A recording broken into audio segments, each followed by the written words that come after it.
Okay, welcome to History of Ethics. Today we're going to be talking about utilitarianism. So, these two individuals on the front are John Stuart Mill and Jeremy Bentham. These are amongst the, we could say, founders of utilitarianism, but there were other individuals involved. I just decided to include both of these figures because they were certainly important in the development of the utilitarian philosophy. So, what is utilitarianism? Now, I'll give a definition by John Stuart Mill. And John Stuart Mill says that the creed which accepts as the foundation of morals, utility, or the greatest happiness principle holds that actions are right in proportion as they tend to promote happiness, right as they tend to produce the reverse of happiness.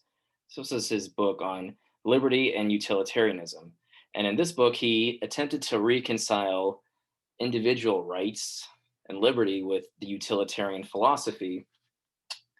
So let's go to another definition by Jeremy Bentham. An action, then, may be said to conform to the principle of utility when its tendency to increase the happiness of the community is greater than the tendency it has to lessen it. And he wrote this in the Principles of Morals and Legislation.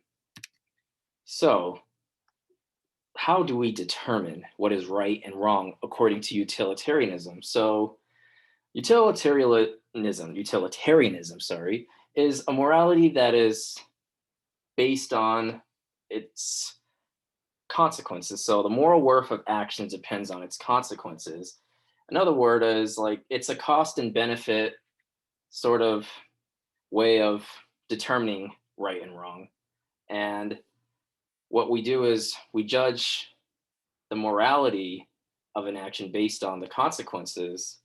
And what are the consequences? Like, how are we determining that? And it's based on its whether it produces more happiness, maximizes happiness. So Jeremy Bentham would say that the highest principle, the most important thing to consider when we talk about morality is whatever maximizes happiness and what reduces or prevents pain and suffering. And so utilitarianism is not just maximizing and producing happiness for me, but for the greatest number, the collective welfare, the community. So the greatest good for the greatest number of people when we look at utilitarianism. And so what is the reasoning that utilitarians use to justify their moral philosophy? Let's look at a quote from Jeremy Bentham. Nature has placed mankind under the governance of two sovereign masters, pain and pleasure. They alone point out what we ought to do and determine what we shall do. The standard of right and wrong and the chain of causes and effects are both fastened to their throne. They govern us in all we do, all we say, all we think, every effort we can make to throw off our subjection to pain and pleasure will only serve to demonstrate and confirm it. So, what is he saying? Human beings, right? We seek happiness and pleasure, and we avoid pain and suffering. We don't wake up every day telling ourselves, I just want to suffer today. No, we all want to be happy, right? And it's like it's a connection to Aristotle, right? That humans seek happiness and happiness is the end goal. So Jeremy Bentham is kind of going along saying, yes, as human beings, we all seek happiness and we don't want to suffer. So happiness and or pleasure is what we use for judging right and wrong. So when we think of a right action, we think, is this going to produce more happiness? And we think of something wrong, is this going to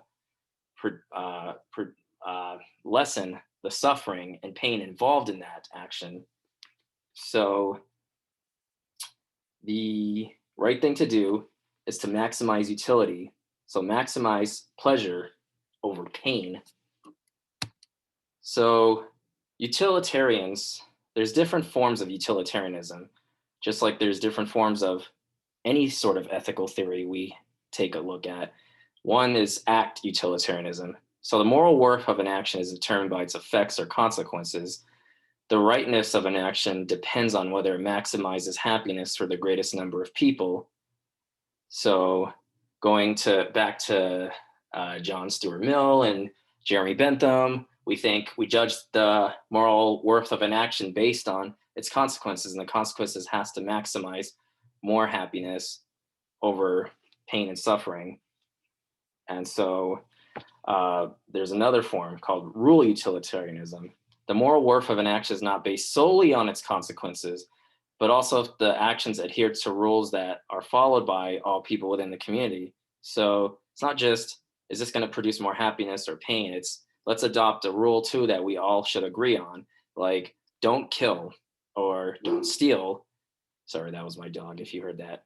And then there's another one, preference utilitarianism. The moral worth of an action is not based solely on the consequences that produces the most happiness, but also the preferences or desires of each person involved. So it takes into account the individual as well when we look at the moral worth of an action. It's not just what is the max greatest number of people, but what about the people, each person's preferences or desires that are involved in the moral decision making. So contrasting utilitarianism with Kantian ethics and Aristotle's virtue ethics. So Kant, the moral worth of an action is determined by the motive. So the motive must be a motive from duty, which is doing things for the right reason because it's the right thing to do and not based on its consequences. So Kant is definitely in disagreement with utilitarianism in terms of basing a moral action on the consequences. He's saying the motive is what determines what is right and wrong. Now, Aristotle's virtue ethics. Aristotle would say the moral worth is depends on one's character, the cultivation of virtues, and exercising reason to guide one's appetites or emotions. And it is the mean between two extremes. So you use your reason to guide one in their moral decision makings, but this is something that is a long-term, lifelong process. It's not happiness is not something that is just a state of being, but rather it's something that we seek towards and you have to practice. So that is what I would say the differences between utilitarianism and Kantian ethics. Although there have been philosophers who have made connections between the number of ethical theories I presented, but I just wanted to state how they're different. Now let's turn to the summary of utilitarianism. The right thing to do in a situation is that which maximizes utility. By utility, it's what produces pleasure, happiness, and prevents pain and suffering. So the moral worth of an action is based on the consequences. The consequences are what produces more happiness, maximizes more happiness over pain and suffering. Human beings seek pleasure and avoid pain. So we all want to be happy. We don't want to suffer. And so Bentham argued that pleasure and pain determine what we ought to do in a situation involving ethical decisions. So utilitarianism has a calculation for how we determine right and wrong. And if you want to just understand the essence of it, think of consequences, happiness over pain and suffering. Thank you.